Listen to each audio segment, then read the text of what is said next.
לפני כשבועיים נהרג יונתן איינהורן, זכרו לברכה, בלחימה בלבנון. דניאל מדמוני, חייל אחר, שלא הכיר את יונתן, שמע על המקרה והחליט לכתוב עליו שיר. והיום הוא פוגש לראשונה את הוריו.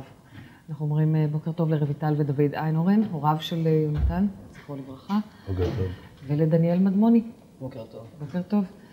מה גרם לך לכתוב את השיר הזה, שאם נוכל לצטט כמה שורות ממנו, רק כדי להבהיר, יונתן אלם חמודות לא יזכה עוד לאהבות. הבחור משכמו ומעלה הלך למקומו אי שם למעלה.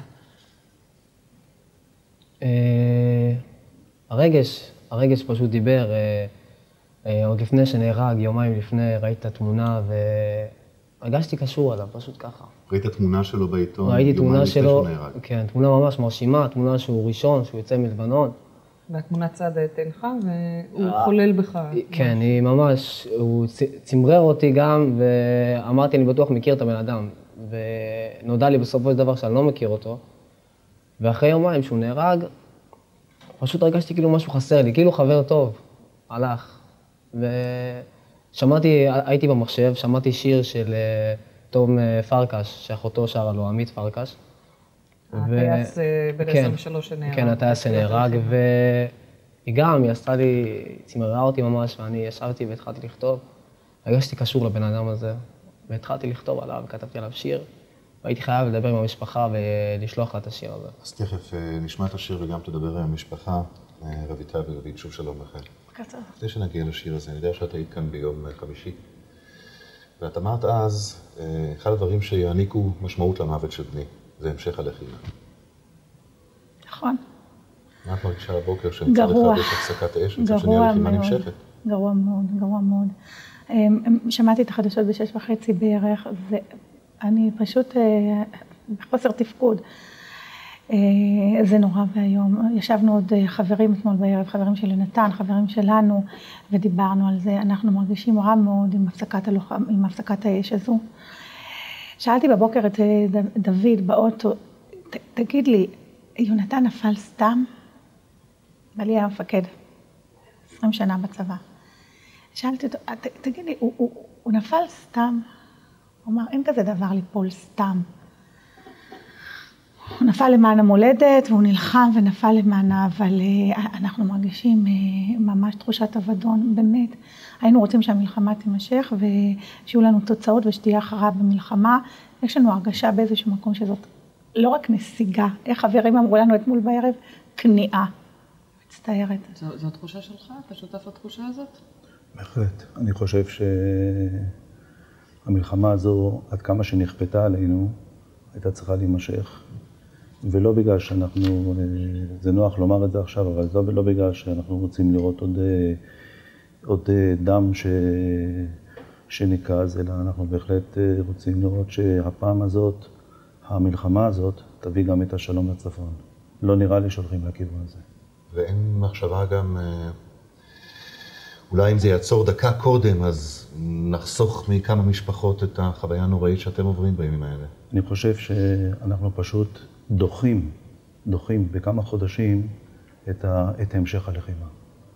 פשוט דוחים בכמה חודשים את המשך הלחימה, כי למעשה כל המטרות שרצו בלחימה הזאת, וזה בעיקר שהצפון יהיה שקט, שהצפון לא יחזור לאותו איום שהיה עד היום, הצפון הזה למעשה, אחרי הפסקת האש הזאת, אם היא תיכנס לתוקף, פשוט חוזר לאותו דבר. אז לא יראו טילים של 12 קילומטר, לא יראו טילים של 25 קילומטר, אבל הם הוכיחו שיש להם גם טילים של 80 קילומטר. ומה יקרה אם החיזבאללה יתחמש מצפון לליטני? אלה שאלות שעדיין באמת נשארות פתוחות. ברשותכם, בואו נחזור קצת אחורה. מתי קיבלתם את השיר שדניאל כתב? בסוף השבעה. בסוף השבעה? איך הוא הגיע לידיכם? הוא הגיע בדואר ועם הרבה מאוד מכתבי תמיכה, אהדה, ניחום שקיבלנו, והשיר הזה פשוט צד את עינינו בצורה יוצאת דופן. ותהיתם מי עומד מאחוריו. בהחלט, היינו מי עומד מאחוריו, והמילים שלו מאוד מרגשות. ולפני שנשמע את המילים, את יצרת קשר עם דניאל?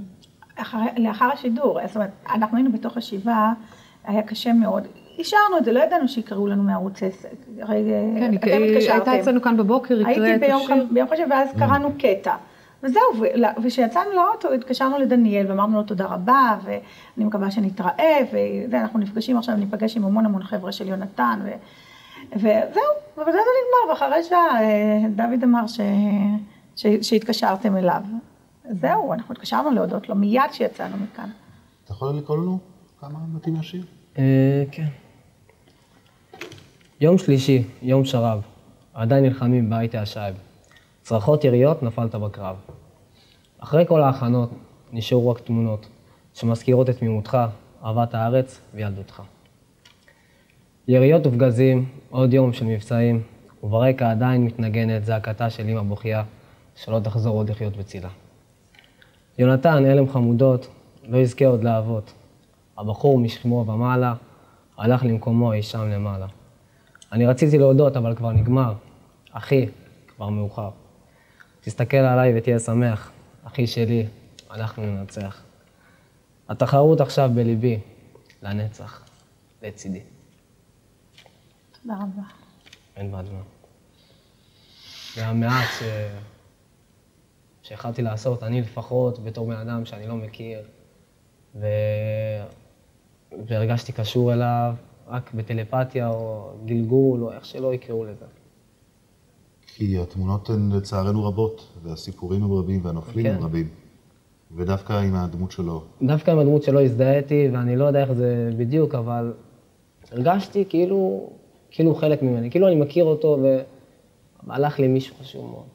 כמה התגובות האלה והאחרות שאני יודע שיש, כמה הן עוזרות לצלוח איכשהו את הימים הראשונים שהם אולי הקשים ביותר? המדינה הזאת מדהימה, אני אמרתי את זה גם ביום חמישי, זה לא יאומן, הגיעו אלינו אנשים ונכתבו מכתבים ונשלחו והתקשרו בטלפון, אנשים שלא ראיתי אותם 20 שנה, ואני לא בטוחה שאני אראה אותם בעשור הקרוב. זה פשוט משהו, אני אומרת לכם, חבל שאנחנו מתאחדים ומתלכדים רק בתקופות כל כך קשות. אני מקווה שנלמד לקחים במלחמה הזאת, נפיק ואולי נתקדם הלאה ויהיה מנוף במדינה לכל הכיוונים, במישור המדיני והצבאי. מאוד קשה, המלחמה הזאת מאוד קשה, אני מקווה שנצא ממנה מחוזקים. זאת המילה, שנצא ממנה מחוזקים. כן, העטיפה, אני קורא לזה, עטפו אותנו פשוט גם מהארץ וגם מהעולם, וזה מעודד. אי אפשר לומר, קשה עוד לומר בשלב זה שישנה נחמה, אבל בהחלט זה מעודד מאוד, ואתה מרגיש שאנשים איתך. שיר כמו שדניאל כתב ושלח לנו, ונותן לנו את ההרגשה שהקורבן לא היה לחינם. אנחנו נעצור כאן. רבת דניאל מדמוני ורויטל ודוד איינהורן, תודה רבה. תודה לכם. לכולכם. אנחנו רוצים לעבור עכשיו לעדכון על מצבם של הפצועים. 80 חיילים נפצעו בקרבות אתמול בלבנון, ואנחנו רוצים לנסות לבדוק מה מצבם עם פרופסור רפי ביאר, מנכ"ל